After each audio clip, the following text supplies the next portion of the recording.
Bismillahirrahmanirrahim. Assalamualaikum warahmatullahi wabarakatuh. Alhamdulillah, segala puji bagi Allah Subhanahu wa taala, zat yang telah memberikan kita kesehatan dan kesempatan sehingga pada hari ini kita bisa melakukan proses perkuliahan walaupun melalui online atau daring.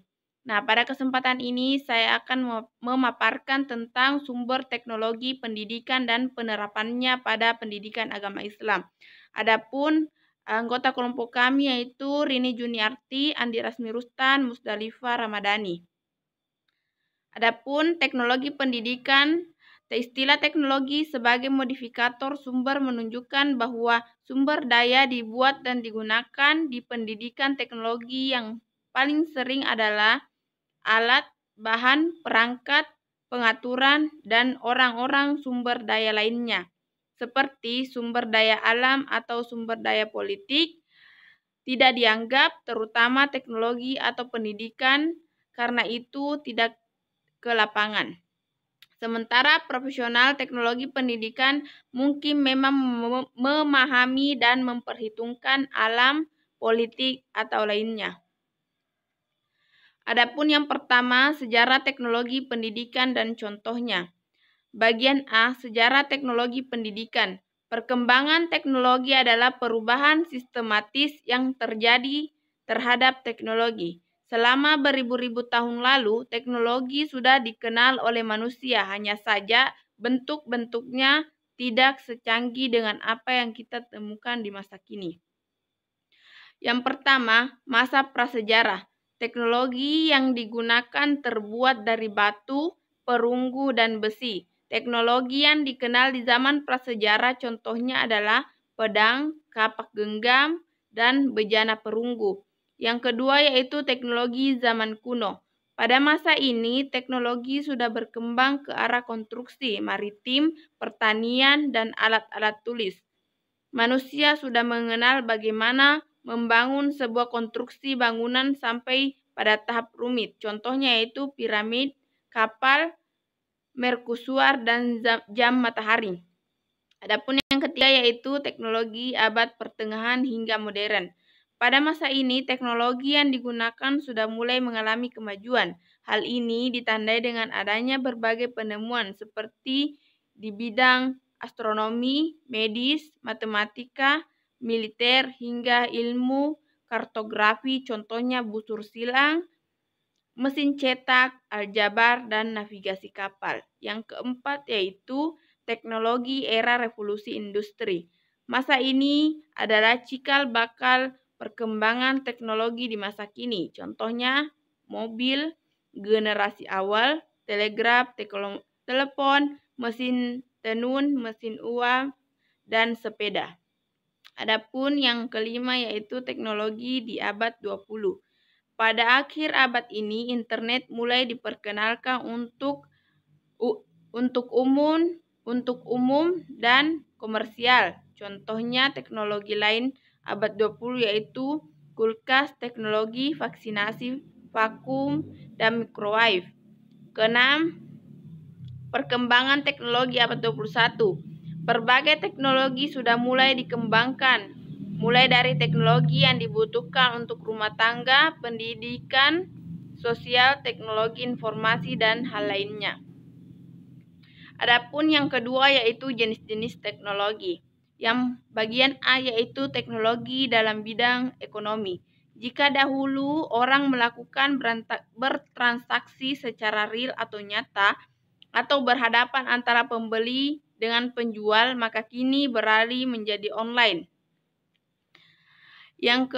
Bagian B yaitu teknologi pangan. Sistem pertanian yang ada saat ini tentunya berbeda dengan sistem pertanian pada zaman dahulu, mulai dari bibir sistem tanam serta teknik menanamnya.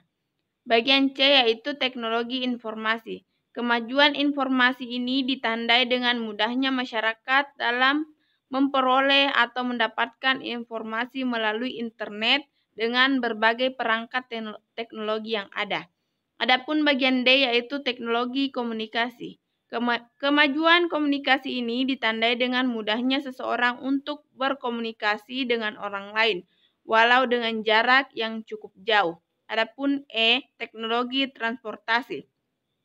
Kemajuan dalam bidang transportasi ini adalah adanya berbagai macam alat transportasi modern yang mempermudah seseorang untuk mengangkut barang atau bepergian dari satu tempat ke tempat lain dengan mudah. Adapun F, teknologi medis. Kemajuan dalam dunia medis ini adalah ditemukannya berbagai macam vaksin guna mencegah berbagai macam penyakit berbahaya. Adapun teknologi pendidikan, adapun teknologi yang turut berkembang dalam dunia pendidikan adalah berkembangnya sistem pendidikan jadi lebih baik, tenaga pendidik serta murid mudah memahami berbagai pelajaran yang diberikan. Adapun sumber-sumber teknologi pendidikan, yang pertama yaitu sumber yang tepat digunakan.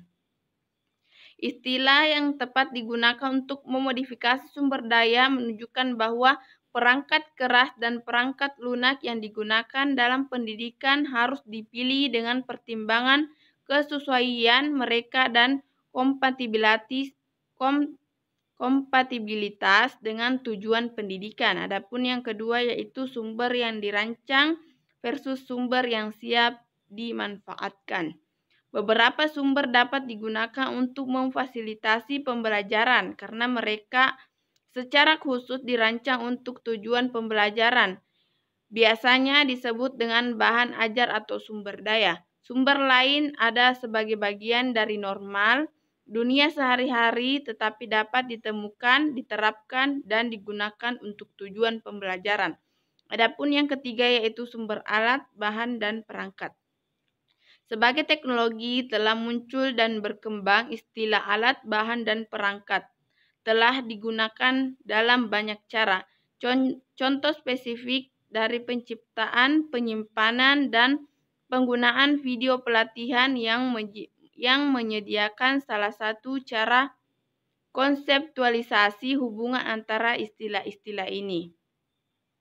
Teknologi pendidikan saat ini sering bekerja dengan teknologi yang terintegrasi digital untuk lebih memudahkan pembelajaran dan meningkatkan kinerja dalam berbagai pengaturan. Saat ini yang paling umum digunakan teknologi yang terintegrasi dari perspektif hardware adalah komputer pribadi. Yang pertama yaitu komputer. Komputer saat ini alat utama yang bahan ajar diciptakan. Pengelola kata mungkin setara digital dari pensil dan kertas. Dalam hal itu dianggap di mana-mana selalu tersedia dan kebutuhan telanjang untuk membuat bahan belajar. Adapun yang kedua yaitu internet. Mungkin menambahkan fungsi yang paling signifikan dari komputer adalah akses ke internet pada 1990-an, peningkatan pesat dalam koneksi ke internet di awal 1990-an sangat memperluas potensi untuk berbagai informasi di kejauhan dalam hal fungsi yang terintegrasi komputer siap. Baiklah, itulah tadi beberapa pemaparan materi dari kelompok kami. Untuk lebih jelasnya lagi bisa melihat dari makalah yang kami kirimkan karena mungkin dalam PowerPoint ini hanya beberapa yang kita jelaskan dan sangat terbatas. Bisa kita buka pada makalah yang kami kirim. Sekian dan terima kasih. Mohon maaf atas segala kesalahan. Syukron billahi fisabilil haq wastabiqul khairat. Assalamualaikum warahmatullahi wabarakatuh.